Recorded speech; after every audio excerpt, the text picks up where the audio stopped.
Welcome everybody. I'm Ed Blundell, I'm the mayor of the Village of Red Hook here. At my front table we have the Town of Red Hook board, the Village of Tivoli, some members from their board. We have an interested audience and we have our consultants. We're studying the Highway Shared Services Project.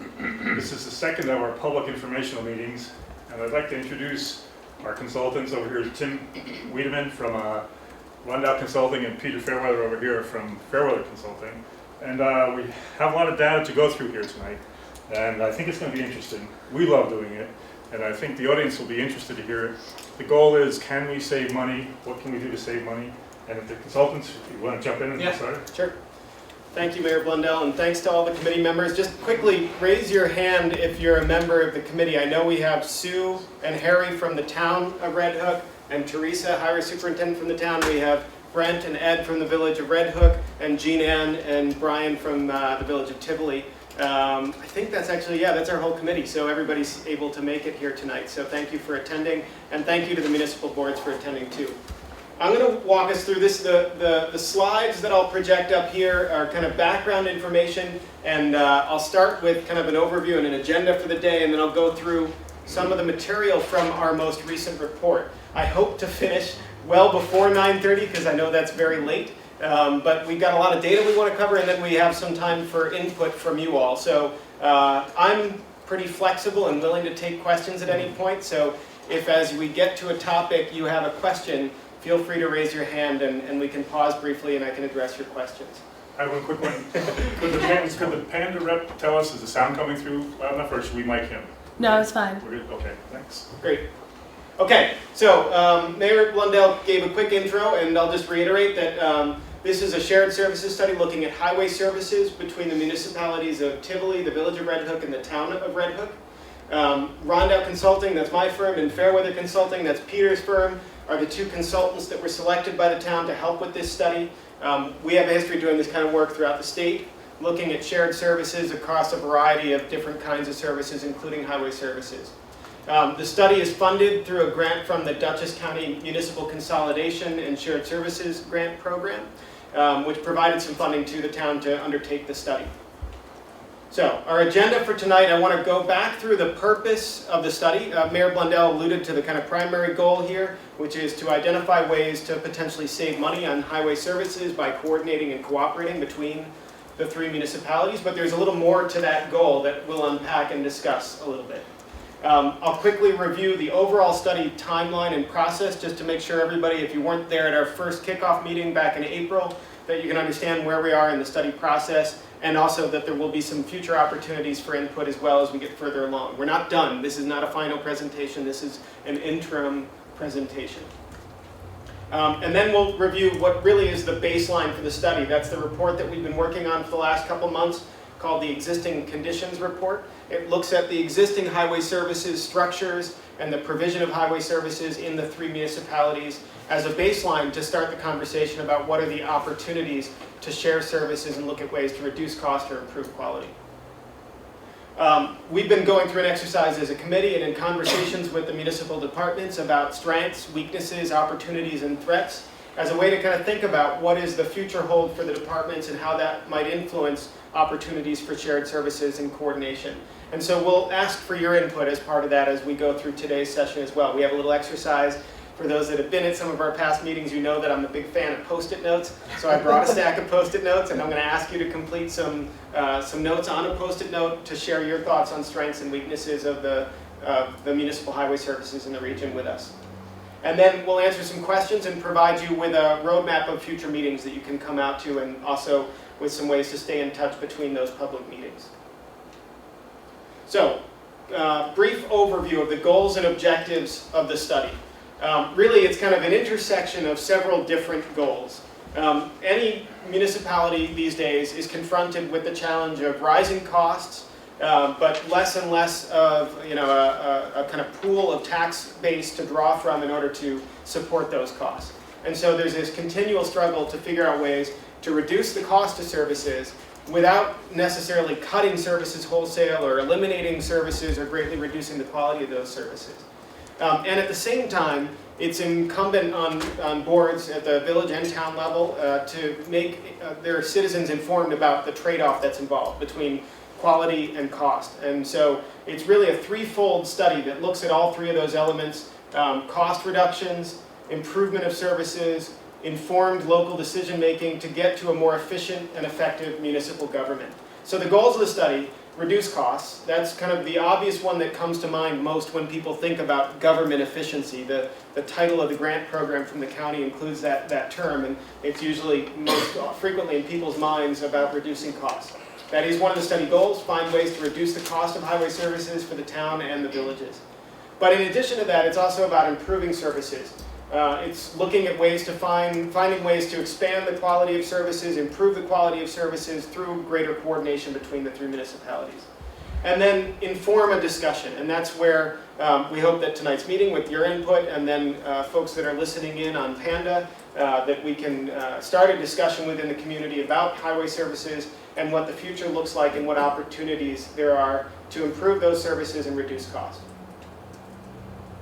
So, to do that, we mapped out at the beginning of the project about a year-long process. And this is a chart that shows you the major tasks in that process, and then a timeline starting back in March of 2014 and going through the end of February in 2015 of when and how we're going to complete those tasks. The first task was a simple one: project initiation. We began by kicking off the project in a meeting with the steering committee and then in a public meeting. And we set up a website and some ways for people to communicate with us electronically throughout the study process. We've been working for the rest of the time basically on this second task, the existing conditions analysis. We did a bunch of data collection interviews with departments back in April and May. We've been working on our existing conditions reports. We've gone through several drafts of that already with the steering committee.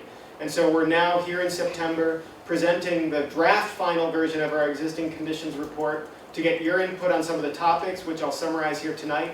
And then as we get your input, we'll finalize that report and move on to the remaining tasks. As you can see, we've actually already started with the next task too, gathering input to start thinking about feasibility of various options and alternatives for shared services. So we've been having those conversations at the department level within the committee about what are the opportunities, and we've started to identify some. We'll share those at a future meeting, but for today we'll focus on that existing conditions report. Before the end of the study, we'll also complete task 4, which is an action plan. Once we identify some options for shared services, the study doesn't end there. It continues by looking at ways to implement those options, so we can help the municipal boards not just have a report that sits on the shelf, but have something that can be actually implemented, hopefully in a relatively short order, to achieve the goals of savings and service improvement. And then we'll do the necessary grant closeouts to close out the project. So, the study process involves no preconceived answers. If you were present at that first public kickoff meeting, I think we made a good point of emphasizing this, that there isn't an answer in mind here. This is an exploratory process first and foremost. As we explore, we hope to identify options, and then that task 3 is kind of the meaty one where we weigh those options and assess their feasibility to see what's doable. So we're starting with that clean slate. We really want public involvement and encourage public involvement in this process. It can be a little mundane sometimes when we go through some of the numbers here. It may seem like, you know, we're kind of in the weeds and what could you possibly have to contribute, but in the end, this study and the results of this study will depend on the involvement and input from residents about what's important to them. What are the services that are important to you? What are the kind of trends that you see in the future that you want to make sure that the study incorporates? What are the challenges now that you feel that the study needs to address? You can stay abreast with everything going on with the study on our project website.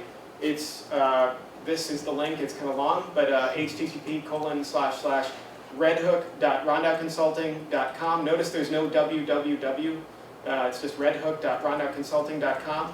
But if you have any trouble with that, there's also a link on all 3 municipalities' homepages. So if you're hunting for it and can't figure out how to get that link to work, or you don't have that handy, go to the Village of Tivoli, Village of Red Hook, or Town of Red Hook's website and look for a link to the Highway Shared Services study on their homepages.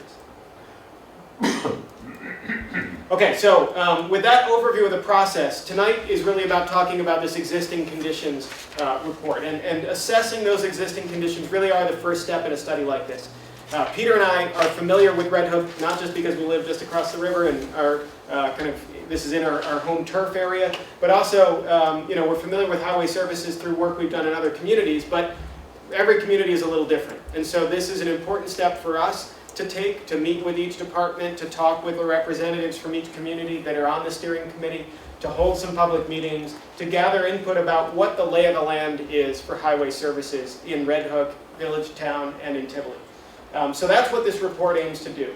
It's our chance to understand how services are provided here in Red Hook in the 3 municipalities. And we talk about that at length in the report, and I'll discuss some more of that as we go through today's presentation. The study, the report is available on our project website. There's a version of it up there now. We will gather some input, and if there are questions that require some adjustments to it from tonight's discussion, we'll make some final adjustments and post that final version up on the website as well. We'll have subsequent reports in the study. This again is kind of the first step of the study. As we get later in that task 3, the feasibility study of options and alternatives, we'll have some additional reports that'll be available on the website as well. So let me dive in without further ado. No more warm-up. This is kind of diving into the meat of that report. It's about a 40-page report, if memory serves. So rather than printing a stack of 40-page reports to bring here tonight, I pulled out kind of the key points that I think are salient and that deserve a quick summary. And I would encourage anyone from the steering committee, if you have some clarification you'd like to make or a question about what I'm presenting, feel free to chime in. You guys are kind of the experts on this stuff too at this point. And if there's anything that I don't cover as we get to the end that you feel like you want to emphasize from your review of the report, feel free to speak up on that as well. I apologize that some of the slides here, it's a little small, but again, if you see something that intrigues you, ask a question, or you can download the actual report off the website, and if you have to, get out a magnifying glass and dig into some of the smaller numbers and detailed fonts. So, first, we're going to provide a quick overview on the context for each municipality. The study goes into a detailed report of demographics, population trends, transportation system information about the roadways and the transportation system in each municipality. I'm going to summarize that in a few slides here. So, Town of Red Hook, first of all, saw population growth from 2000 to 2010. Important because not every community is that way, and in Dutchess County actually, Red Hook was among the fastest growing towns in the county. So that's an important fact to consider when it comes to the context for looking at highway services and how those services are provided. So the chart there shows Town of Red Hook population in the dark blue in 2000, green is 2010, and then we just for reference here show Village of Red Hook and Village of Tivoli as well. As you might expect in a town rather than a village, there's a lower general population density, fewer people per square mile. And you can see that on the chart here. Town of Red Hook down below 500, Village of Red Hook by comparison, much higher density, Village of Tivoli in between. And then some of the other demographic highlights from the report. We looked at some census data, and including in that transportation modes, how do people get to work. And just to emphasize, not necessarily surprising, but the majority of residents in the town of Red Hook use a car to get to work and are single occupant in that car as they travel to and from work. You can see 71% fall in that category, and then the rest, whether that's carpooling, public transit, walking, biking, taxi, all kind of fall within that remaining 29%. Yeah? Where did you get that, Tim?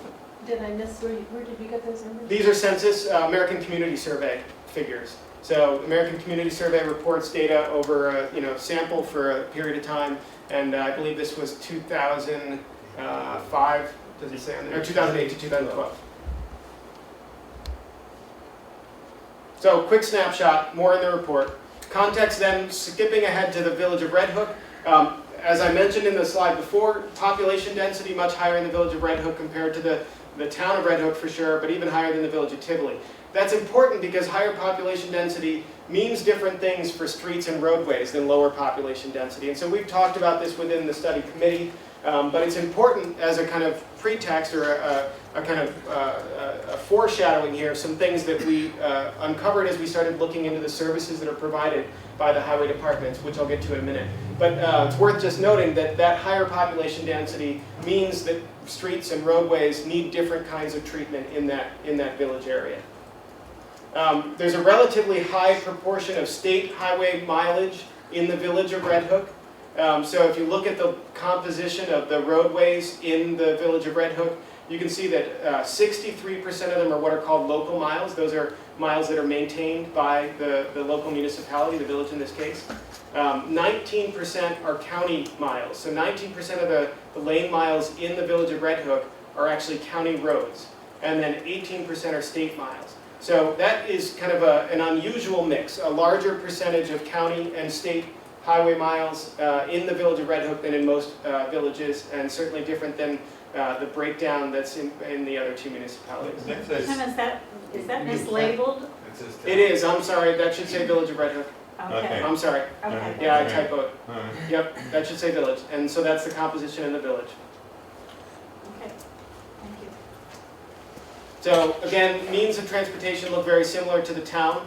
72% are single occupant vehicle to get to and from work, with the other modes kind of making up that remaining 28% in this case. Okay, Village of Tivoli. What we found is we looked at the demographics. Generally, it suggests a younger, less affluent population, more likely to use alternative transportation modes. So you can see that shift happens here. So rather than the 71 and 72% that we saw in the town of Red Hook and village of Red Hook respectively, here only 60% of residents in the village of Tivoli are using a car, truck, or van to drive alone to and from work, with a much larger share for carpooling and for public transportation and walking and taxi cab. It's also just important to point out, and this will be emphasized later as we look at the services provided in the village of Tivoli, that the street network in the village of Tivoli is relatively small compared to the other municipalities. And it's also characterized by mainly rural roads, which seems counterintuitive. It's a village, it's built up more than the surrounding town areas outside of the village. But New York State DOT classifies all roadways. They classify them by the characteristics of that roadway. And in this case, the village of Tivoli, 100% of the lane miles in the village of Tivoli are classified as rural, even though they're in the village. And so there's a different kind of makeup of the streetscape, I guess you could call it, in Tivoli. I think that is a little suspicious because, if you look at the Four Corners intersection, it's certainly got curbing and there's enclosed drainage, characteristics that you would think of more as urban. But this is DOT's reporting, and it at least is suggestive of a kind of different makeup of the village streetscape in Tivoli than in, for instance, Red Hook, where it's the flip. 100% of the streetscape in Red Hook is characterized as urban. And also the center lane miles, these are detailed in the report. There's a lengthy discussion of these, but just to point out that we've got about a total of 92 center line miles in Red Hook, about 11.3 in the village of Red Hook, and only 6.5 in the village of Tivoli. Of all those, you can see the breakdown of center line miles that are town or village maintained. So in the case of the town of Red Hook, 57.9. In the case of the village of Red Hook, 8.4. Village of Tivoli, 5.1. And then finally, this is kind of not shown in the tables there, but an important one that I'll get to in the next couple slides. The department structure in the village of Tivoli is different than, especially the town of Red Hook, but even than the village of Red Hook. It's known as a DPW, which is suggestive of this difference, that it's a department that includes other non-highway public works services right within the department. And so that's an important factor to just kind of think of in the context of this study with regard to Tivoli. So that's kind of a snapshot of some of the stuff that's detailed in several pages of the report. I'll quickly point out another important factor that I think is unique to Red Hook that we want to make sure people consider and understand the impacts that it has on the transportation system, and by virtue of that, the Highway Shared Services study that we're undertaking. So, as probably all of you know, the town adopted its Centers and Green Spaces plan back in 2011, I believe. And that Centers and Green Spaces plan has really important implications on how development will happen in the town. It really means that there'll be new development patterns in the future that focus growth in the centers identified in the Centers and Green Spaces plan. And that implies a new way of thinking about highway services in the town, in my opinion at least. And I think this is something we started to talk about. It suggests maybe some options and some opportunities to look at in a shared services study that kind of foretells this change in the development patterns in the towns and responds to it proactively rather than reactively. And I think this is actually, not to get too far aside, and we'll talk more about this in our next public meeting when we're here to talk about recommendations and options for shared services. But I think often when we come into communities and do a study like this, it's really a kind of reactive position to a need to reduce cost. And that's understandable, and there's certainly some of that in any municipality. But I think this topic, looking at land use patterns and how they may change in the future in Red Hook, and then thinking proactively about what that means for highway services, is exciting and interesting to us as consultants, and I think is a kind of proactive opportunity for the town and the two villages.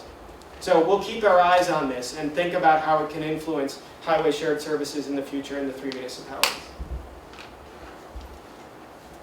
Okay, so I've kind of gone a ways into the report so far without even explaining what highway services really means. And this is, obviously critically important to a study of highway services. Most people kind of have probably a general conception of what highway services means, but if you talk to somebody in the village of Tivoli, they'll probably say something different about what highway services means than if you talk to somebody in the town of Red Hook. And so it's important to kind of standardize a definition here. So we standardize the definition of highway services as comprised of several different sub-services. So these are the sub-services that we identified that we're calling highway services. The primary one, the obvious one, is road construction and maintenance. So building and maintaining the roads that are local roads in the three municipalities. Along with that, also probably fairly obvious, although it'd be easy to kind of overlook if you're just kind of going through a laundry list, is roadside maintenance. So maintaining curbs, maintaining drainage ditches next to roadways and grassy areas next to roadways, making sure that trees don't encroach on roadways, all that work. Winter operations, the last year especially has been a really challenging one, so it's probably still fresh in people's mind, and as we get ready for another winter, probably starting to think about that already. Shop equipment and maintenance is a typical service that's provided in a highway department. This can be a challenging one because sometimes, and in the case of a DPW, this is pretty common, it's not just equipment maintenance for the highway equipment. It takes on equipment maintenance for all sorts of different equipment, maybe police cars or sewer and water facilities and equipment. So there's a bigger part to what's done here than just highway. We're trying to kind of keep this simple here, so we're looking at primarily the highway stuff in terms of equipment and maintenance that's done within the highway department. Sidewalk maintenance kind of goes along with that roadside maintenance, but is its own kind of separate service. Buildings and grounds maintenance is another one that because highway departments or the DPWs that house the highway service have specialized equipment and skills of their staff, often those departments end up taking on general buildings and grounds maintenance outside of just the garage that they use. And so that's another one that we include in highway services.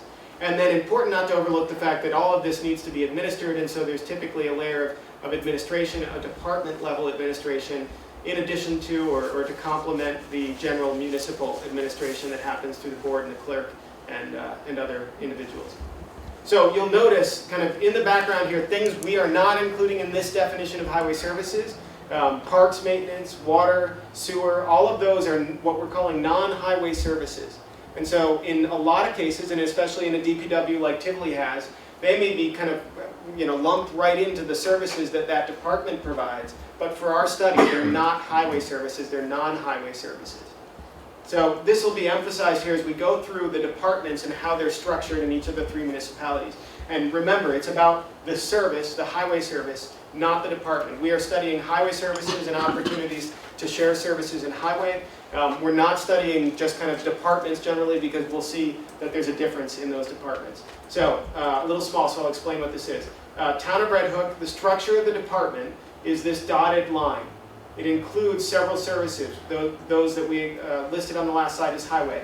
Road construction and maintenance, safety and permits, shop equipment and maintenance, department administration, winter operations, roadside maintenance, municipal buildings and grounds, and municipal sidewalk maintenance. It does not include park maintenance, which is in the town of Red Hook is performed by the Rec Park. It doesn't include water distribution system maintenance and operations, which is the water department's responsibility.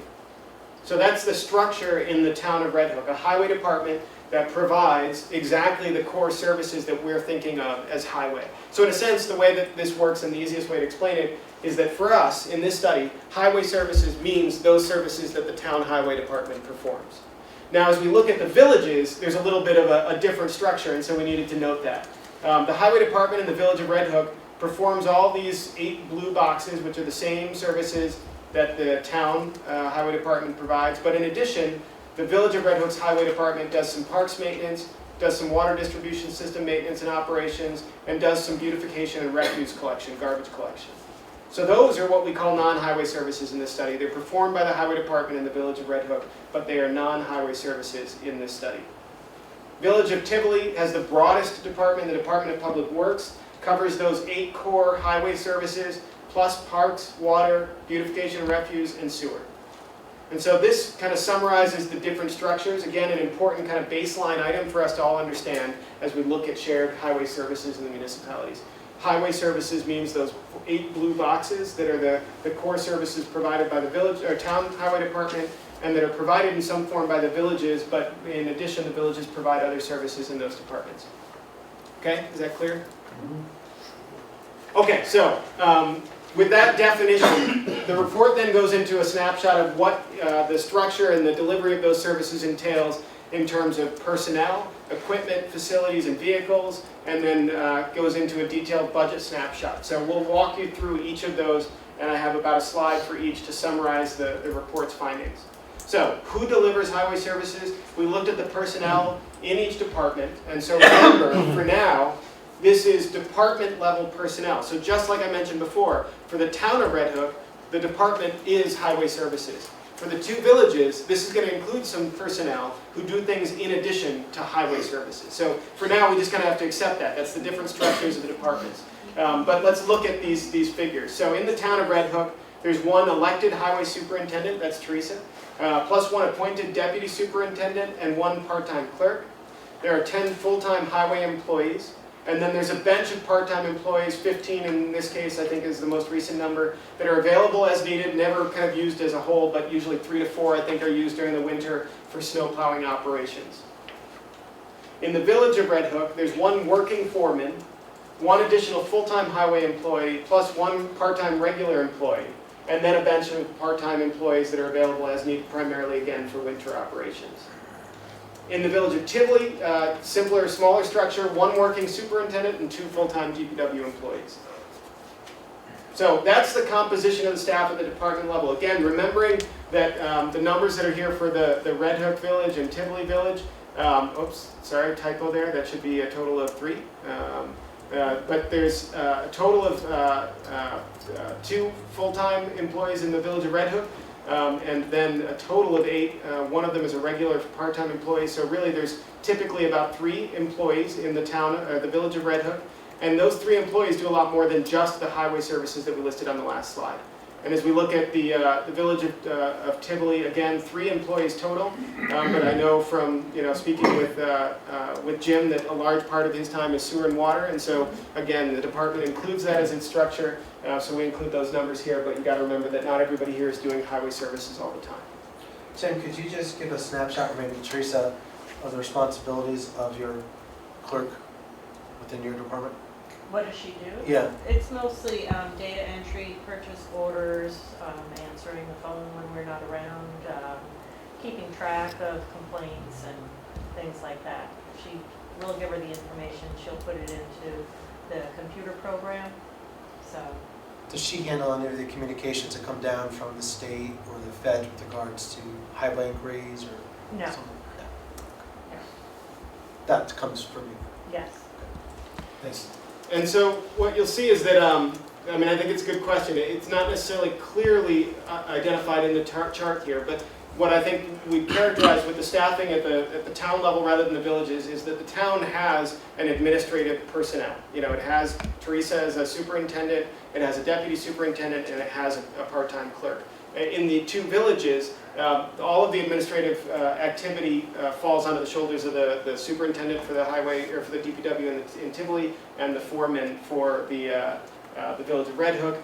Those are working positions, so it's kind of a dual responsibility. They have responsibility for line work and then for the administrative stuff.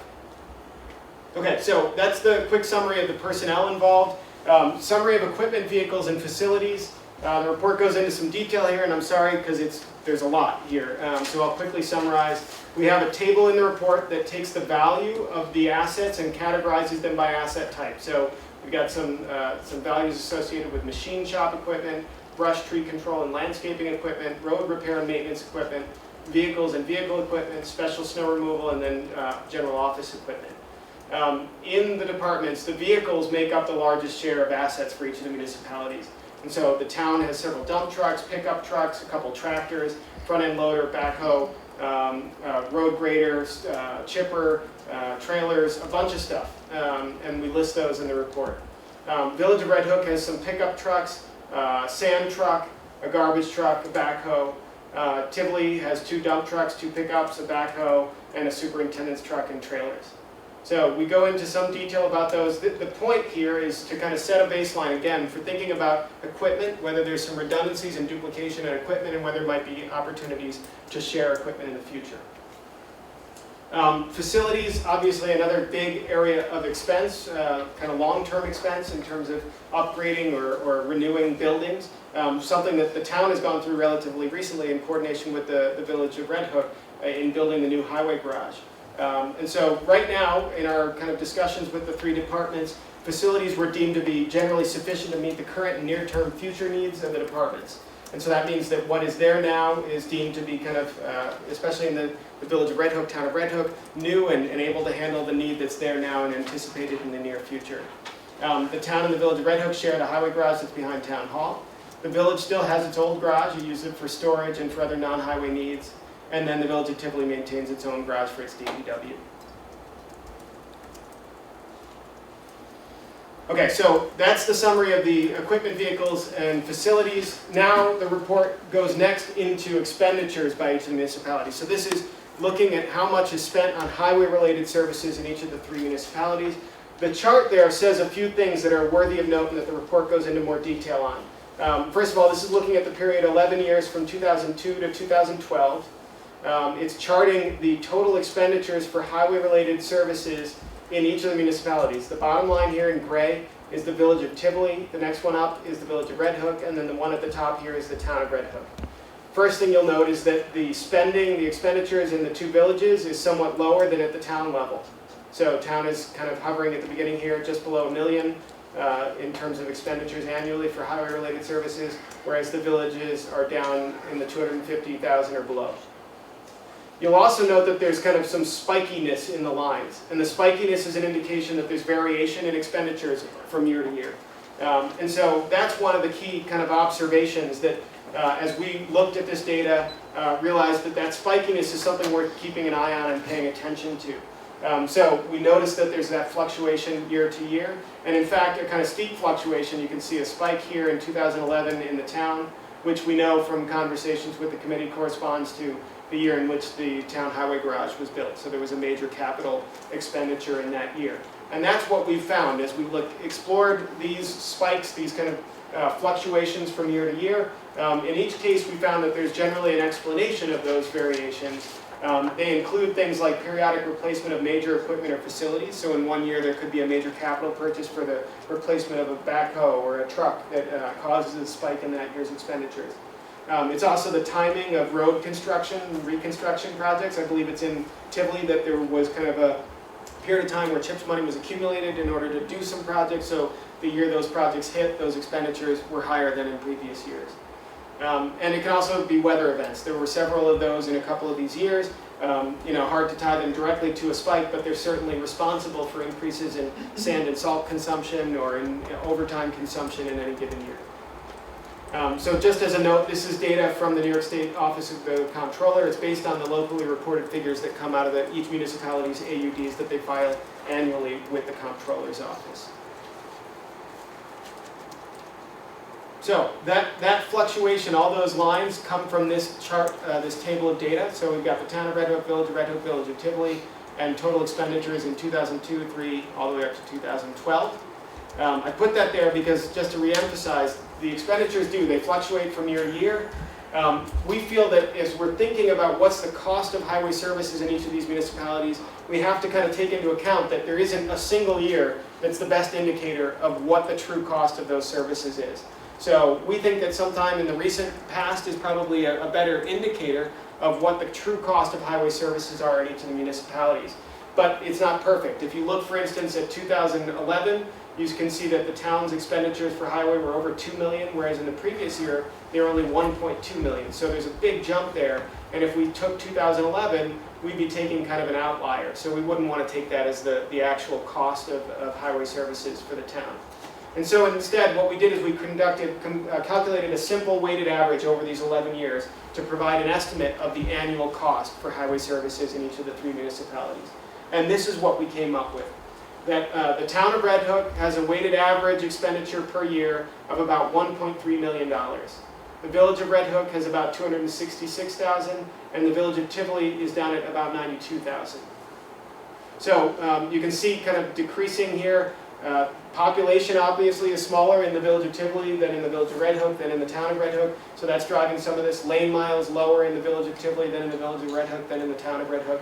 So it's not meant as a point of comparison. Obviously the village of Tivoli is going to spend less than the town of Red Hook on highway services. But the point here is that this is kind of our single figure that we feel best approximates the cost of highway services in each of the 3 municipalities.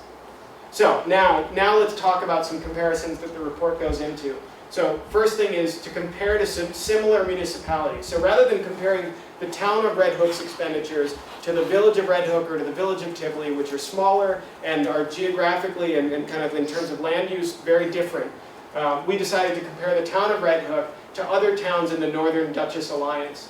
And what we get when we do that is we see the blue line here is the town of Red Hook's annual expenditures from 2002 to 2012. And then the gray line superimposed on it is the average of the other towns in the Northern Dutchess Alliance. And you can see from that that for most of the period here, 2002 to 2012, the town of Red Hook's expenditures were below the average for the other towns in the Northern Dutchess Alliance. In 2011, with the highway garage completion, that cost spiked and went above the average for the other towns. Village highway expenditures, again, in comparison to other villages. This case, the gray line at the top here shows the average of all other villages in Dutchess County. And then the next line down, the light blue, is the village of Red Hook. Dark blue is the village of Tivoli. And so again, the fluctuations are obvious. We talked about those before, that their changes, their road project phasing and their capital purchases occasionally. But what's worth note is that both of the villages generally below the average of other villages in Dutchess County. So the other thing to use as a point of comparison is looking at expenditures per person or per mile in each municipality. And no chart here, so sorry for the detailed data here, but in the orange at the top here, we've got the town of Red Hook, the population in the town, the average expenditures, again, 1.3 million is what we're saying annually is the average expenditure for highway services, and then we divide that by the population and we get a per capita expenditure of about $115.06. When we do the same thing for the other towns in the Northern Dutchess Alliance, average population is about 8,600, average expenditure is about 1.34 million, and that boils down to a per capita figure of 155 or so. Jim? Yeah. Is the population in the town, does that include the 2 villages or the town only? I would have to double check actually. I don't remember off the top of my head which we used. Is that what it affects? 11,000 is the town, including the villages. Okay. So that number at the end, the per capita expenditures might have to be adjusted as well? Yeah, it could. Yeah, I guess, probably to be fully responsive, most of the expenditures for highway are in the outside fund, and so really probably the unit of measure best used is the population outside of the villages. But I think we can correct that, first of all. But for now, I think the important thing, that would change too with the average that we're using for the other towns. And the important point would remain the same, I think, which is that the town of Red Hook on a per capita basis spends less on highway services than the other towns in the Northern Dutchess Alliance. But good point, Brent. That's something I can look into and correct. Okay, so then in the green, similar thing, Village of Red Hook, Village of Tivoli, and then the average for villages in Dutchess County. And here we can see that the Village of Red Hook per capita is about $136.58. Village of Tivoli, $81.90, and then the average for villages in Dutchess County is much higher at $181.13. I'll point out that there's, if you look across the state, and probably in other states too, you're going to find this discrepancy, an average of 153 for towns in the Northern Dutchess, an average of 181 for villages in Dutchess County. Villages are going to spend more per capita. The kind of maintenance that's required on village streets is more costly, more time consuming than the kind of maintenance that's required on town highways. And so this is something to just be aware of, and this is maybe one of the key conclusions that comes out of the existing conditions analysis, is that, you know, we can do some comparisons village to village, town to town, and we can start talking about where there are similarities in the services provided in the town and the villages. But again, the streetscape in a village looks fairly different than it does in a town, and that can have some dramatic effects on the cost of providing services to maintain that streetscape.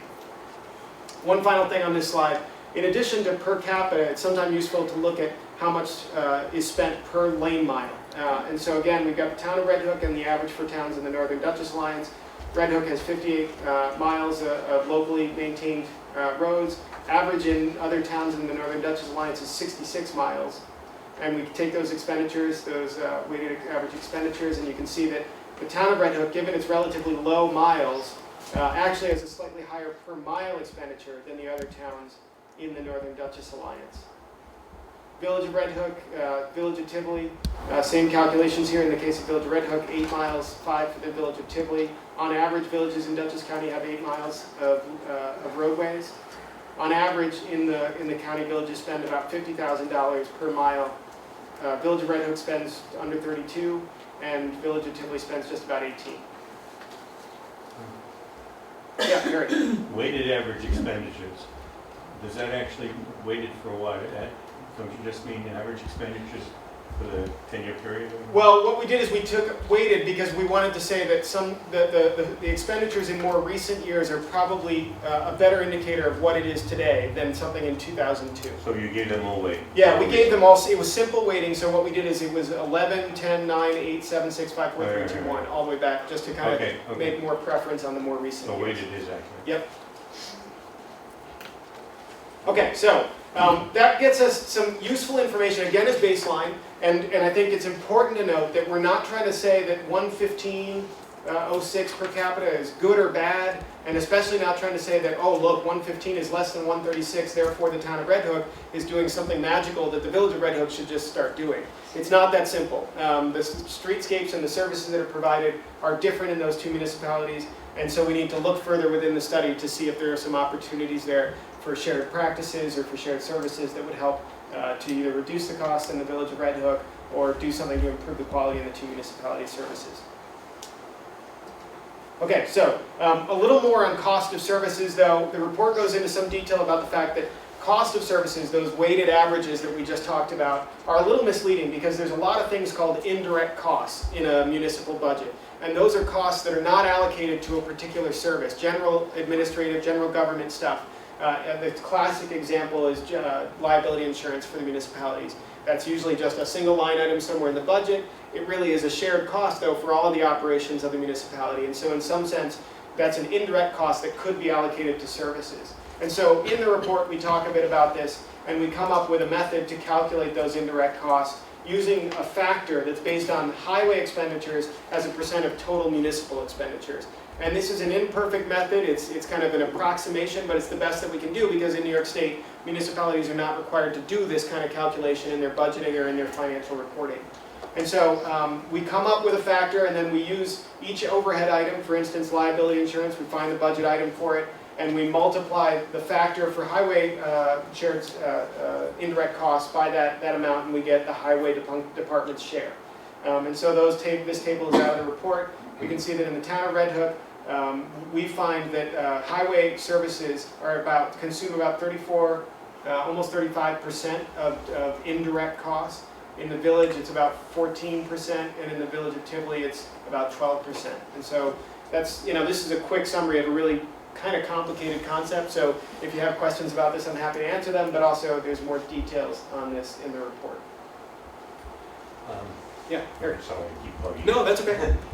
In the villages, does that include the water sewer systems? It doesn't. Those are separate funds They're in the pulled out villages. separately. Yeah, and so that's really the explanation of why the town looks like it's a higher percentage here. Mhm. It's because what it's saying, really, another way to say what it's saying is that highway services are a larger share of the town's general fund budget than they are of the village's general fund budgets. And that's not surprising necessarily. They'll just do a bunch of other things in addition to the things that are typically town services. And so that would mean, by virtue of that, that probably highway services are a smaller share of the total municipal budget. Okay, so a couple more slides with numbers, and then I'll get you kind of thinking with us about strengths and weaknesses, and then we'll answer some questions if you have any. So with that indirect cost calculation, we have a table in the report that adds together the direct costs, those weighted average costs that we came up with, looking at 11 years of data and coming up with a weighted average. And then we take that amount, and it's right here in this column, 1.3 for the town of Red Hook, about 266 for the village, and 92 for the village of Tivoli. We take the weighted average as a percent of the municipal appropriations. This is that weight that we saw on the previous page. And then we take the indirect figures, we go through the budget and find all the indirect amounts and add them up. And we multiply that percentage by the indirect, and it gets us kind of the highway's share of indirect expenses. And if we add that back into the weighted amounts, we get a total cost including indirect.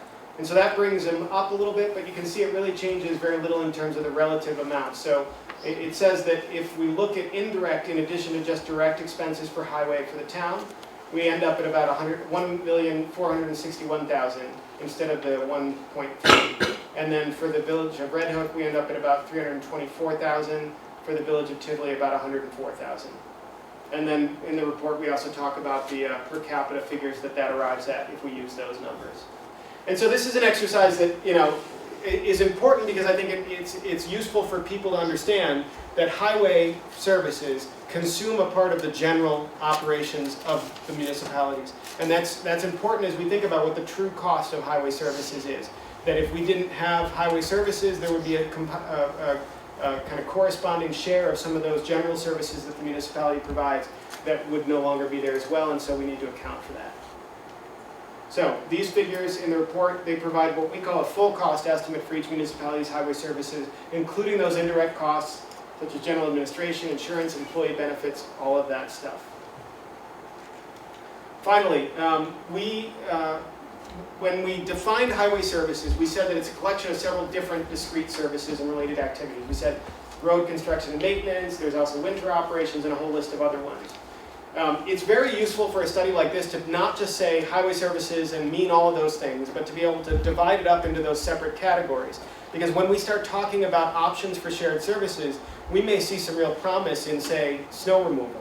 And that would be nice to know. How much does each municipality spend on just snow removal rather than on highway overall?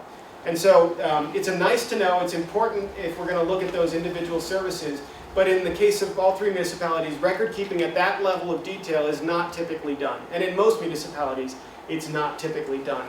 Imagine the headache that's involved here. I know the town actually does some of this. I think both of the villages at one point did some really detailed record keeping of employees' time that said, look, not only is Jim working on street-related work, but he's also working on snowplow work this week versus working on roadside maintenance or working on in the shop or doing equipment maintenance. That record keeping is time-consuming and it's a burden oftentimes, and so typically it's not done by municipalities. It's what we would need if we wanted to be able to get to those separate services that comprise highway. And so since we didn't have it, we came up with another method. We talked with employees in the town highway department, got their sense of roughly how they spend their time, and we used those to create some factors to be able to take the total amount for highway services and to break it down into each of the component services.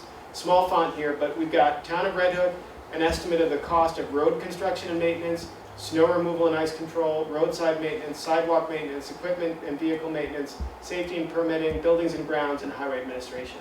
So the report goes into that, explains how that was calculated, explains and caveats that, look, we had to use some estimation methods in order to get to this, but it provides a starting point for some conversations about the cost of each of the component services that make up highway services. Okay. Is everybody thoroughly exhausted by all the facts and figures? I'm kind of exhausted talking about it. I noticed that you had a zero number on sidewalk Yep. maintenance in Tivoli. And Yep. and they just built a sidewalk. Yeah, and I would say that it's kind of it's one that would make you scratch your head. And remember, that's where I'll fall back on the fact that these are estimates. It's based on an allocation factor that ended up with such a little amount that it rounded down to 0.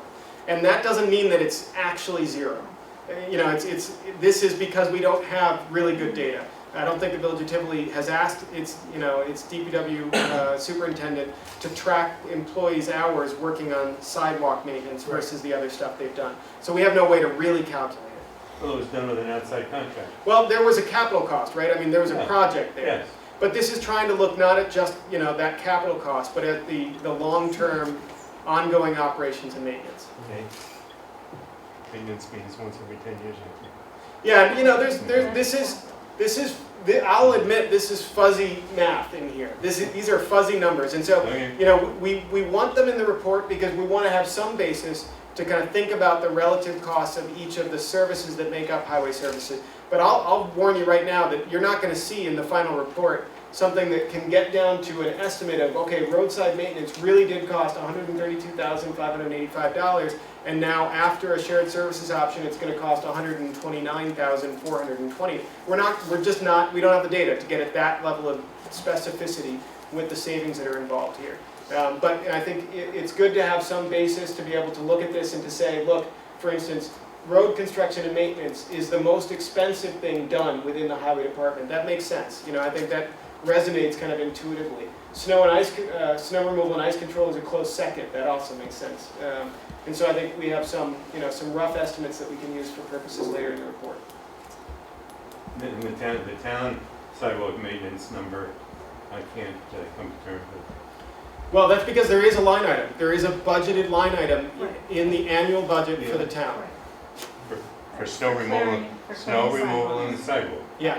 Okay. And this highlights actually, Harry, that raises a good point that I should have maybe made more clearly, which is that each of the municipalities has slightly different accounting practices about how it recognizes capital purchases, how it categorizes certain expenses into functional categories on their budget. And so that's a reality that, in any community, separate municipalities do things a little differently. And that's just a reality of the way that, separate municipalities work. It poses a challenge because really there could be a small sidewalk plowing, budget or some time from the DPW staff in Tivoli or the highway staff in the Village of Red Hook, but it may get budgeted in a different category. It may not get separated out, say, from, just street maintenance. And then, it's there, but it's hidden, so we can't really get at it. I think it's important to recognize too that even with the fuzzy aspect of the numbers that you are presenting, it can still be used as an overall tool to identify areas that hold the most promise for sharing services. So that's the key. obviously, the conclusion that I would draw from this is that sidewalk maintenance is not necessarily something that we should focus on in terms of how shared services can impact our cost savings. Yep. So you have not included in here the cost of building sidewalks? No. Or rebuilding? Not in this. In any one of these lines? Not in any one of these lines in this figure, no. We talked about the fluctuations over that 11-year period that we used on previous charts. Those, invariably, I would have to go back and look for sure, but, we brought in all transportation-related expenses unless they were somehow categorized extremely strangely, which I would find hard to believe. They're in there, and, over the long 11-year period, they're factored into those weighted averages that we put together on a previous slide. But on this table, because we don't have that data available at this level, we don't include them. But I think Jean Ann's point is the right one. The conclusion here is not to try to get to, an exact number for these things. It's to get at some relative values for the cost of different services so that we can make some informed decisions about where to focus our efforts and attention in the study. It would seem counterproductive to be thinking about routine sidewalk maintenance and operations as a huge area of promise for cost savings. Whereas, the construction and maintenance of roads and snow and ice removal, those are areas that, there's a big ticket next to the expenditures, and those might be worth pursuing. Okay, any other questions about the facts and figures? Because if not, I'm going to get my Post-it notes out, and you guys are on. Could you go back one slide, please? Yep. Where does the actual highway garage figure into any of those categories? This is like Yeah, paying and for that, or? again, as a capital purchase, it may not. So this is using the operating budget, and so if it's not in that for the years that we used for this, then it may not show up there. And again, that's another reason why these are not the figures to use for, if we want to look at what the cost of highway services is, we need to back up. We need to go back to these weighted averages that are on this slide, because those are what take into account over an 11-year period, all operating and capital purchases. The spikes kind of in those charts were some of those capital purchases, and so this takes that into account. Once we try to break that up into individual services, we lose that level of detail because there aren't records for it. And so we may end up saying that, look, in fact, roadside maintenance is lower than what we're saying here because there was a capital purchase in sidewalks, so sidewalks is actually a lot higher.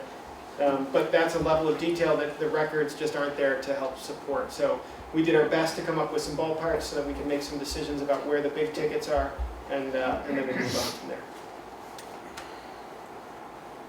And I guess I'm wondering whether under buildings and grounds maintenance, in the case of the villages, does that include parks? Because parks are part of their maintenance under highway, but it is not part of ours. This does not. It does not. It shouldn't, because they do have separate parks lines, Okay. and we did not include those. These Okay. should be just the actual municipal buildings and the grounds surrounding those buildings. And in the all highway services line, in the town, you're including there the expenditures we made in 11 and 12 for building the highway road. Again, the all highway services is just taking those weighted averages, Including which does include those capital. capital expenditures Yep. for that year. Yep. Trucks too, It includes it in the sense that that was a year, and so it was part of the weighted average calculation. Even though they're amortized over decades. Which, again, yes, is why we used a weighted average over 11 years. Maybe that one, the actual useful life is longer than 11 years, so in a sense, I hope we've so. inflated. We've inflated, but I think, so goes it. I'm a little confused. Yeah. Buildings and grounds maintenance. Yep. Village of Red Hook, $32,000. Yep. But they do not have a buildings and grounds maintenance building anymore because they have moved. They're using the old building for storage of stuff. So why would that number project forward when they're actually moved out of that building and they're in the buildings and grounds maintenance consolidated building with the town of Red Hook now? Why would they, is there a cost that they have, is that $32,000 paid going towards their portion of the payment of the building, or? I don't believe it's going through to the town highway garage maintenance, because that's a shared expense that's budgeted through the town's townwide highway fund, or maybe general fund. Can't remember. General fund. So it's not that. This is a separate line in the village's budget for buildings and grounds maintenance that would include the old DPW, or old highway garage, and then probably includes this building, might include some other buildings that are municipally owned. But you were very clear at the beginning, you were only dealing with DPW stuff. This building isn't DPW stuff. Right. So Right. why do you have the number there? Because it is the buildings and grounds number. Because there is no separate record of maintenance costs for just that DPW building. In the village's budget, it's a buildings and grounds line. And so that's the detail that we have. Brent, did you want to? Yeah, in the village, so just for John's question, we do have grounds around the well field and also the grounds around the old highway garage that we still maintain, plow, snow, we mow lawn there. Well, I understand And we that. also have a building that we're using also to store our garbage truck, and there's also a repair shop there. Okay, I understand it, but he was very clear at the beginning. Well, maybe I was not clear in the way that I was You intending were to be clear. going to only deal with DPW stuff, and you weren't Right. going to deal, now you're combining it back in. No, I You're don't mean to. backdooring it back in, you are, really. Well, but here, let me explain why I understand your point. I understand your point, and it's a good one. Let me go back and clarify. So here's where we said, what is highway services? And what I should say to clarify, buildings and grounds maintenance is a service that we're including in highway services. It is not, I don't mean just the maintenance of DPW or highway buildings and grounds. I mean that as a function in the 3 municipalities, maintenance of buildings and grounds, we're calling a highway service, which seems a little counterintuitive, but it is done by the highway department, it is done by the highway department in the village, and it is done by the DPW. And so that's a good clarification point. I do not mean just DPW or highway-related facilities. Buildings and grounds maintenance of all municipal buildings and grounds is a function within the 3 departments that we're studying, and we've included it in our definition of highway services. Okay, well, Does that was not clear. Yeah, to me. good, I'm glad that you pointed that out, so, good clarification. One more glitch in my mind. What? The highway garage was finished 2 years ago. Yep. The Village of Red Hook has been using that for 2 years. Yep. As a highway garage, and it does not appear in their budget in any form at all. Okay. And Here's your budget. Yeah, And the A fund. the report, it appears in our budget, in the A fund. in the A fund. Which means, you know, we can, if we want, we can go into a lengthy discussion of A fund versus B fund and who pays, but you know, I think that was by design, because this is a service Yeah, that's it available was to all. by design, but in terms of coming out to a bottom line of the shared services, we already have accomplished a Yes. significant amount for that shared services. And if we, and so we don't have a bottom even line here in that context. In the sense that I'm not showing when I show this kind of breakdown of the services, you're saying that I'm not showing the true cost to the village, quote unquote, even if it's not on their levy, the true cost to the village of buildings and grounds maintenance, because some of that is actually in the town's budget. Is that what you're saying? I'm talking about the highway garage itself. The highway garage is folded in here somewhere, wherever it is. This is also paid for Well- separately as well, right? Well, Yes, but it also, but it is an asset used by the village, and it does not appear in their budget, the cost of that asset. the cost of maintaining it, or the cost of All of the building costs, it? the heating it, Right. the bond issue, then a proportion of, say, 2 bays in terms of the bond issue, in terms of the total cost. Sure. So that's all in the town budget, but it doesn't appear in the Red Hook budget. Yeah. I think we have to be clear though, no capital costs is showing in his columns right now. So when he says Yeah, building no, and Yeah, ground, that's you're wrong. that's the maintenance of the buildings. well, yeah, but there's also, in that, there's the bond issues and other expenditures are in there. The bond issues is a major portion of the cost. We're paying it off over 30 years. So, Well, we can, you know, that's a major reason It is why an our important budget is so point. much higher. and you know, I think it's the risk I took in showing this chart, including this chart in the report. But you know, and we can look a little deeper and make sure that if there are some things that we need to explain a little bit about why maybe, you know, buildings and grounds maintenance is lower than you might expect, because some of it is actually taken on through the town's general fund for maintenance of the shared garage. We could explain that. We can look at the capital, you know, where it's hitting this and what isn't. But I think, again, you know, this is offered more to the point of helping us to understand the relative costs of these various services that are provided in the highway department, so that we can make informed decisions about where to focus attention when it comes to options to examine in the study. Tim, I thought it's key you just said on top of the heading is cost by service. So these are more functions and services. It's not really designed to pick up capital. The village, when I see one chart that when he shows the higher per capita cost of the village people, if you remember, I think the other driver in all villages is the low population of all villages. The average number was $2,284, right? 2,284 people divided into dollars, and there's a certain fixed cost to operate a village highway. So the small number is going to make it big per capita, where the town has the bigger numbers. And the biggest threat, I think, to my village, and I would assume to Tivoli and any other villages, that we always going to have that small number of people. And somehow we have to compute the capital costs, because I think it was very smart of the town in this village to share the highway garage the first time around.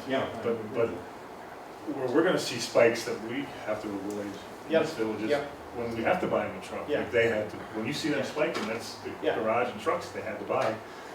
But they had more people to share that cost. Exactly. We don't have the people to share it costs, and that's what this study's important. Yeah, no, and that's that's a really good conclusion and one that we've talked about, as a So, committee. Well, I think if we could somewhere insert 2 more columns, physical plans, and you calculate the trucks with value somewhere, but Right. we have to buy them.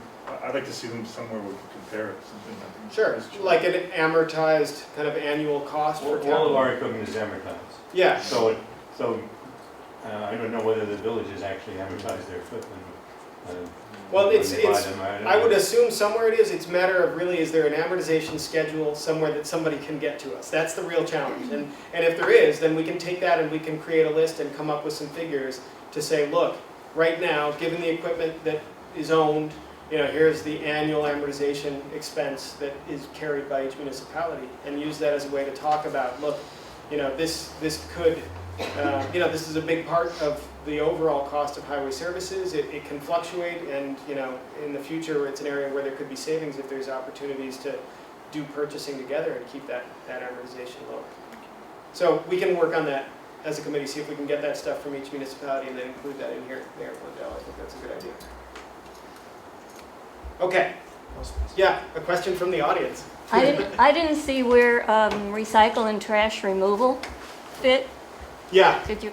Well, Did I just miss strictly speaking, it's not included in what we're calling highway services. So I don't think I even included it on this slide where I was defining highway services. Let me just look. No, I didn't. But it would be one of these grayed out boxes in the background. It's a service that the DPW in Tivoli and the Highway Department in the Village of Red Hook do, but it's not a highway service. So it's not one that we've included in the scope of the study. It's a highway shared services study, so we had to draw the line somewhere. But we've already started to identify some options that are kind of not highway services that might have some promise, and that's been one of the ones that's been discussed.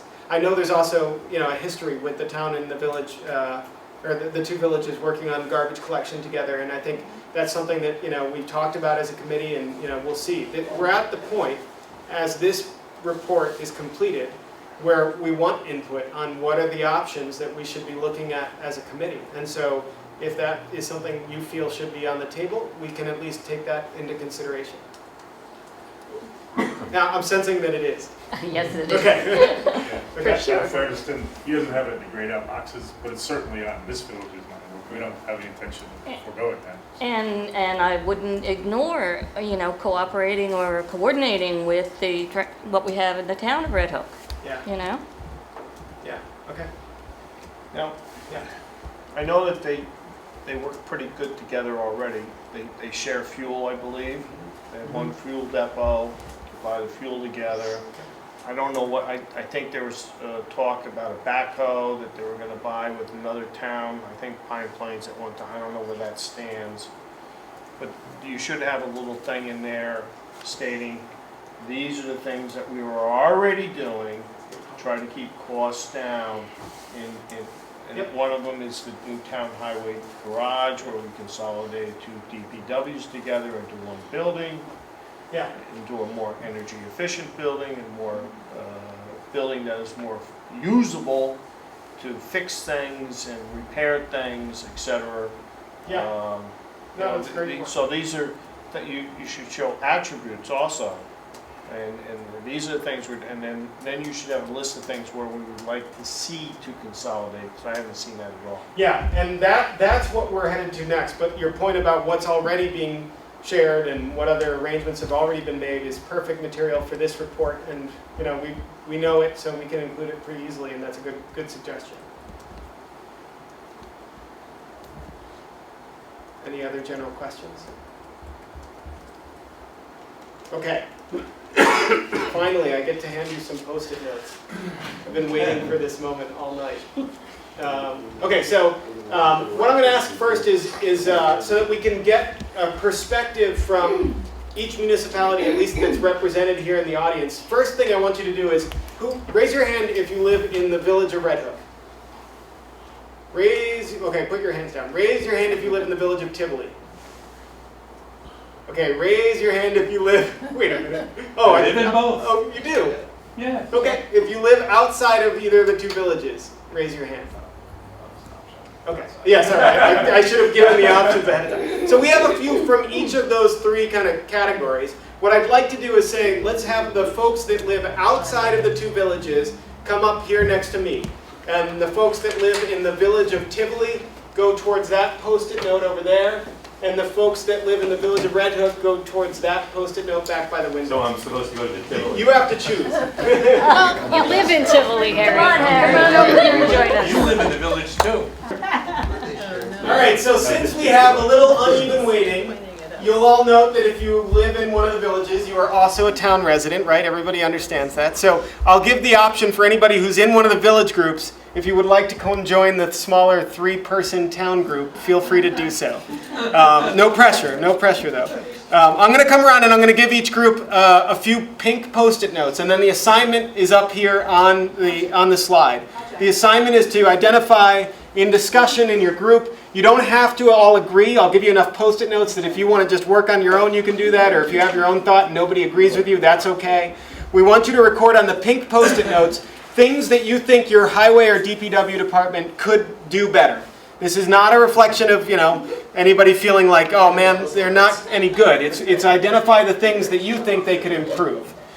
So what are some new things that you think your highway department or DPW could do as well? So things to improve or things that they could do in addition to what they do now. I'm going to hand out pink post-it notes. If you also need a pen or a pencil, we've got some of those. And I'll give you a few minutes to talk and then write down some thoughts on the post-it notes. When we take this home with us. Record keeping. But it would be good to hear your input as a resident. Let's share with you. 15 minutes? Yeah, not even. Let's say 10 minutes at max. And we'll keep an eye when you run out of things to say, we'll move on. That's a system we The whole garbage pickup collection process within our village needs to be addressed anyway. Yes. So, Is that it? That's all? I think they're doing a good job, right? Well, to dump them would be more trouble, right? You tell people you can bring your. We're going to move on to purple Post-its next. wow, Purple Post-its. Kudos to your department. So things that you feel your department does very well. So we want to know what you think your department does very well. So get any final pink thoughts onto your pink Post-its, and then take purple Post-its to identify things that you would say thank you to your highway department or DPW for. They go beyond full duty. below zero, they were out. Each and every instance. And always courteous, always go the extra mile. They also have a lot of internal, or they have a lot of institutional knowledge, Jim especially.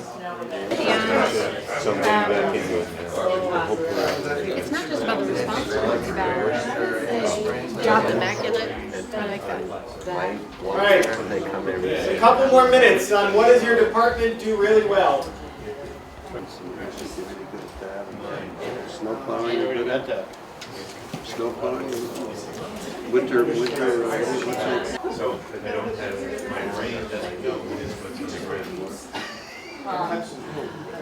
Oh yeah, I go human. No, What about, can you slip it, is there a problem with the village and actual sharing? we love our highway. We have a lot of purpose. That's fine. But we have 1, 2, 3, 4 on this one. It's just All the little. recycling some paper. Right. 10% challenge. So it's Okay. Everybody good? Stay at your Post-it notes. All right. There's one thing to share, but another thing to get along. Okay, so I'm going to ask each group, somebody to read through your pink Post-it notes. So, Village of Tivoli, do you guys want to read through your pink Post-it notes, things that you feel could be improved? And then we'll ask you to read your purple one. So, Sure. pink first. All right, so pink first. Okay. Things that we feel that the village could improve as far as highway services would include record keeping, sidewalk maintenance, aesthetics, curb appeal, brush cutting, which is associated with the sidewalks there, coordinating the recycle and trash pickup, and eliminating the plastic bags and encourage mulching. Yep. Great. How about things that you say kudos or thank you to the department for? We have a really fantastic response time, very quick. In addition to that, our employees have a habit of addressing an issue or concern very thoroughly. They have a high level of institutional knowledge, and they have a very high level of commitment to all the responsibilities under the DPW that go beyond the highway services. And their interactions with residents are always courteous and reassuring. Great. Very good. Thank you, Tivoli. Yay. Good job. Setting the bar high. Yeah, setting the bar high. Okay, how about over at the Village of Red Hook? So pink Post-it notes. We have one, but it has multiple points. Okay, We're trying to save some paper here. You're so green. The one thing that you alluded to in the beginning, we have a foreman who actually also has to work in the street and manage. So from some of our perspective, not the residents' perspective, we said maybe we need a little more tech savvy and a little more administrative level time somehow, Yeah. which we don't have at the moment because they are hands-on street working people. Right. Some people brought up removal of snow from sidewalks, not as a criticism, but I think there's a legal issue there. Villages, just by village law, there's certain things we can't do. I think the public sometimes thinks we can spend time and money on private sidewalks, which we can't, to be honest with you. So it's a comment somebody wrote, but I would strike that from our list here. Right. And let's see, Brenda, you wrote the last one here. I don't know what that says, quite frankly. Is that the bottom one? Oh, it was all the remove snow from walks bordering state roads. Yeah. Okay, but that was it on the pink stuff. Okay, how about the purple? What do you say kudos or thank you? As you can see, we went to more, we have far more purples, first of all. Great. Which is a good thing. One was, we're really proud of, this again from the admin level, the three municipalities already do work well together. The personalities and their time, they do already share when they can. We love the way they do quiet garbage pickup in the village of Red Hook, meaning initial at a reasonable hour, we call it quiet garbage, which is a good thing if you live in the village. The tree committee, we have Brenda and Brent are on our village green committee, so they praise them for the help they give to the tree committee when we're doing our spring and fall plantings. I see they have an innovative approach, innovative solutions. Sometimes we have a problem and they find a low-tech, low-cost way. It's really amazing sometimes how they come up with something to fix and get something done. It's really good. We like them. They do a great job with parks and celebrations preparations. Our street celebrations and our parks are kept in great shape and they help with that. Snow clearing, again, it goes toward the garbage. People find it's quietly and timely plowing that they can get out of their driveways and move on to work and school. And let's see, last one. Looks like it's a repeat of snow and garbage from a different person. Great. Good. All right. Thank you, Village of Red Hook. Good job. Okay. Last but not least, Town of Red Hook. How about the pink ones first? You can sing. All right. Pink Post-it notes. Pink Post-its. To do work at the rec park. So things to improve. Yes. Work at the rec Let's park. see. Brush pickup plan for all roads in town. More inter-department sharing and work, and solar panels for the highway garage. Cool. Okay, and then purple Post-it notes, things that you say thank you, things that are doing really well. Maintains roads with a smiley face. Snow plowing. Thinks about consolidation issue and responsiveness to residents' concerns and complaints. And/or complaints. Great. Good job. Very good. Thank you.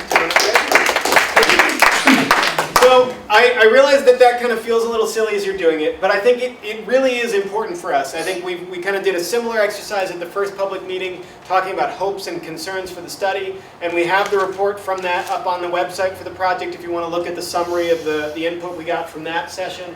And then this really starts to set the stage. I think we heard a bunch of things that are unique about the services provided in each of the municipalities. And then we heard, I think because our committee has been thinking about this and some of you all have been thinking about how do we share services around highway and the stuff that our departments do together, we've heard some ideas already starting to come up. And that's really helpful to us to hear and to see as you all kind of provide that input. So thanks for bearing with us on that. And we'll provide a summary of the input from these 3 sheets on the website too after tonight's meeting. You know, just, and also, that whole idea of responsiveness, I think that was reflected in all 3. That, and this is a question, as we do this, we want to make sure not to break something that's working, to make sure, how do we improve services, how do we get savings, but also keeping that kind of responsiveness that all three municipalities value. So that's an interesting thing that's emerging from this discussion. Good. All right, so we're about to wrap up. Just a couple things if you want to turn and orient yourself back to the projector screen. Let me just summarize a couple of things before we conclude. Okay, just a couple more quick points. First one is that we have some other opportunities for you to provide your input. So first off, we completed our public kickoff meeting. This was back in April. The study steering committee generally meets third Wednesdays. We are doing morning meetings. I think we're going to change that. So we have to set our schedule from here on out. But it looks like maybe there'll be afternoon meetings potentially on those third Wednesdays. We'll finalize that. It'll be up on the project website. If you're ever looking for time, location of either a study steering committee meeting or one of our future public meetings, the best place to find it, the place you're assured to find it, is on the project website, which I'll put the URL up in a moment. But again, you can get to it from any of the municipalities' own websites by clicking on the link for the Highway Shared Services Study. You might want to mention that those are working meetings, and as it says up there, there's not really an opportunity for public comment, but more just to observe the process when the committees. Yeah. So, again, we encourage you to come if you're really interested in this, want to make some time to sit and listen to the discussion. Feel free to come to those. Those are working meetings. We cover a lot of ground in the 2 hours that those meetings usually last. We have 2 more public meetings, which are opportunities for your input and question and answer. Those will probably be in November to present the draft feasibility study. This will look at the options for shared services that we have identified as a committee, and we'll gather some input from you all on those. And then it'll present our kind of feasibility assessment for each of those options. Is it legally feasible to do? Is it operationally going to do useful, productive things for the delivery of highway services? Is it going to avoid breaking something that already works? And then politically, or kind of in a sense of public will, is there support for the option? And then it'll dive into the impact of those options on quality and cost, looking for that kind of perfect option, if there is one, that improves the quality of service, reduces the cost of service, and is legally doable, and that there's support within each of the municipalities to do. And although that seems like a high bar, I think that there already have been in the committee some interesting discussions that I think should lead to some range of options from which at least one hopefully will be doable and will generate the kind of savings and improvements in quality that we're looking for. So we'll present those in draft form in November. And then we'll work on the input from everyone at that meeting and from further conversations with the steering committee to put together a final feasibility study and an action plan for the recommendations that seem most feasible. And we'll come back to another public meeting in the early part of 2015 to get more input on that and to answer questions about that as well. All of these we hope to have Panda. Thank you, Panda, for coming for tonight's meeting. We hope to have Panda there at those meetings, so that people can follow along on Panda broadcasts at this meeting and then in future meetings as well. Okay, I mentioned the website. Here's the URL again, http://redhook.rondauconsulting.com. No www, just redhookconsulting.rondout.com. And on the website, you'll see a bunch of stuff, but again, I mentioned the calendar. If you click on calendar and events, it'll bring up a calendar that has the meetings, committee meetings, and then public meetings as well. And the contact us tab. Yeah, there's also contact us. It has a way to ask a general question and provide your input through either an email address, a phone number, or a form right there on the website that you can fill out.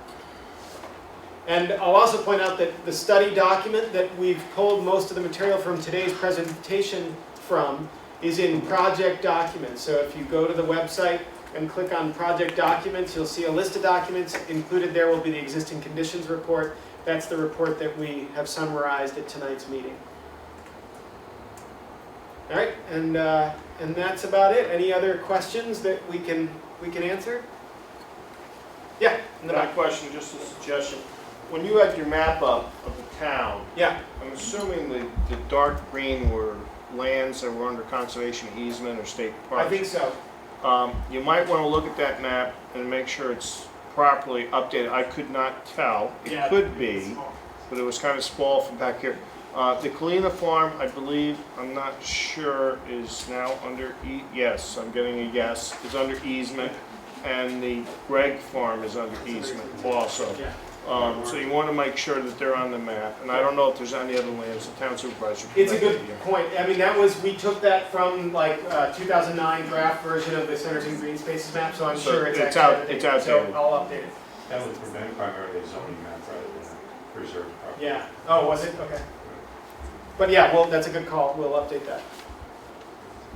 Any other questions? I saw him. Yes.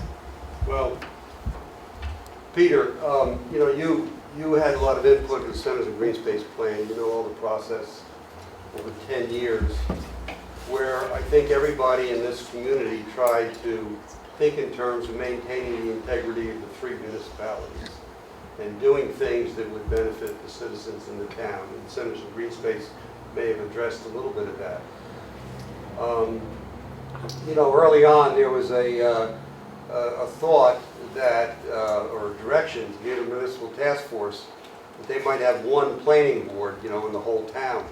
And that never even got off the ground because everybody strongly felt, no, we gotta have our 3 separate planning boards.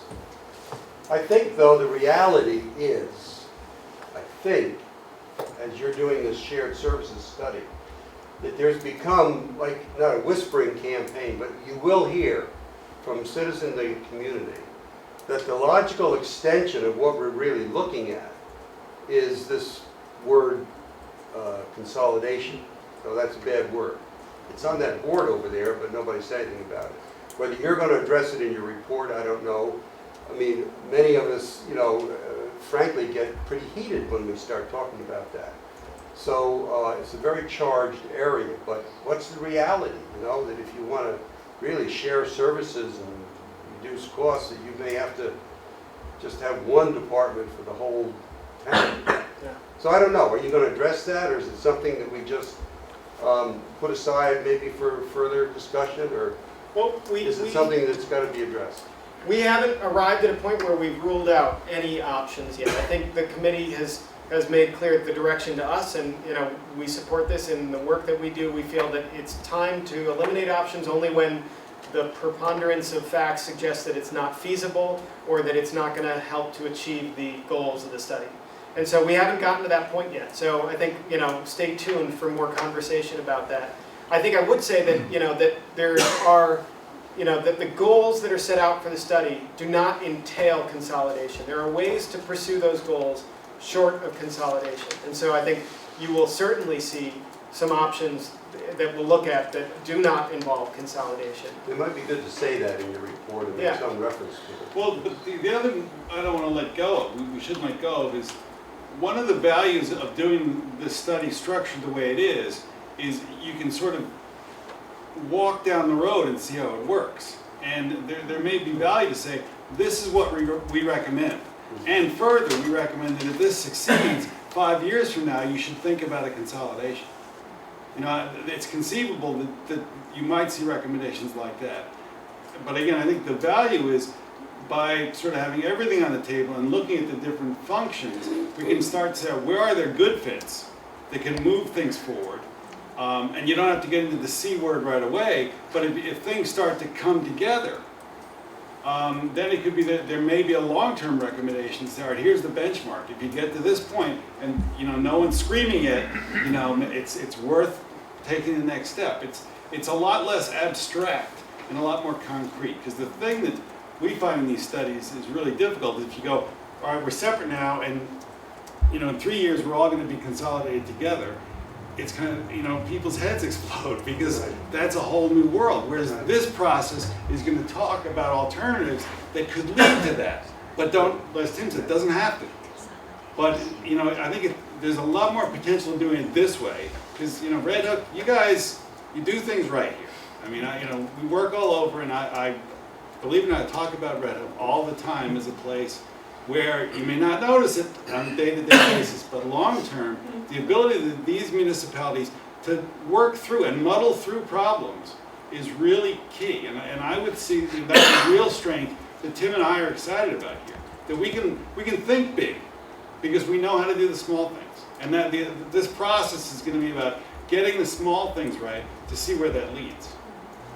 Bill, if I could just chime in on that too.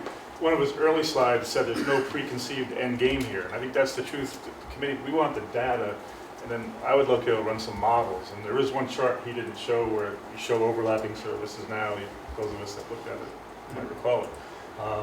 I think there's a new model out there. And personally, I think consolidation might be an old-fashioned model. I think there's a newer model out there. And we're trying to identify that. And the other thing too, I think for this audience and the TV audience, these folks are consultants. They're not making decisions with the boards. Each respective board is actually driving the process. They're gathering the data and putting up reports and the information for us and our public to make a decision. But so we're not trying to, I don't think they have an outcome. They're getting paid by the grant. So it's a little, like you said, it's a sensitive issue too, but I think it's going to lead us somewhere, but what it will be, we're not at that point yet, I don't think. That's right. I want to add to what both Ed and Bill have said, in that as I see this, and working on the highway operation singularly as a highway operation, that essentially boils down to maintaining and repairing the roads and plowing. And that's kind of an easy thing to do. I mean, as I see it, and when we talk over here, we talk about all sorts of ancillary things on these lists we made. There's many goody things that kind of fold into that. But the way you can capture them as well is if, okay, you move with a highway operation, which is highway, very, very specific, fairly narrow boundaries when you talk about the roads. Then if you talk about a DPW, now you can encompass a great deal more. We have in the town a very substantial staff and equipped parks department. Well, that also happens in both villages. There's a significant park in both villages, and we're duplicating a lot of equipment there, probably more than we do in the highway operations. We have a lot more highway equipment than the villages have. We have very large trucks. We have a paver. We have all sorts of things that the villages don't have. But we also have a lot more in our rec department, which would become part of the DPW, and it could be a direction of very significant efficiency if you look beyond the roads. And so far, we're really only looking at the roads. I think that's a good segue into where we're headed next. This is an example of the kind of thinking that I think a study like this, no preconceived notions. We want ideas on the table, and then to go through the process of whittling down those ideas to find which ones have the best promise for improved quality and cost savings, and then the reality of the situation of which ones are an enormous leap that just probably the community doesn't have stomach for, or versus what are some steps that may eventually lead to that, but give a more tangible and approachable solution in the short term. All of that is where we're headed next. So if that's a conversation that you all are interested in, then I would encourage you to stay involved in the study, to go to the website, come to some committee meetings, and most importantly, to come out to our next public meeting towards the end of November and share your thoughts as we start to have that discussion about options to consider. Yeah, Sue. I just wanted to take a chance for the moment, because we're about to close. Yeah.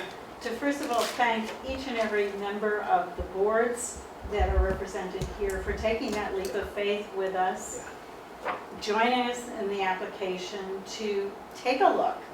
Is there a way to achieve this? Is there a way to provide better service and efficiencies at the same time? And none of us knew whether what the outcome would be, and all of us knew that we were going to be looked at, and at the end of the day, we would either succeed in the work we did or not. And maybe some of the hardest exercises we had was interviewing consultants to find someone who we felt comfortable with. And at the the same time, want to thank you both because you have made it a delight, frankly, to work at these meetings, and we appreciate the detail and the way you dive into this stuff, and it's way, way beyond most of our capabilities. So without you, I'm sure we wouldn't be at this point. And of course, to thank the county for initiating this shared services effort. So I think we all really have come a long way in 6 months, and I'm very grateful. Perfect. On that great note, thank you everyone for coming out, and have a lovely evening, and stay in touch. Visit us on the website, come to our next meeting. Thank you. Thank you. Thank you.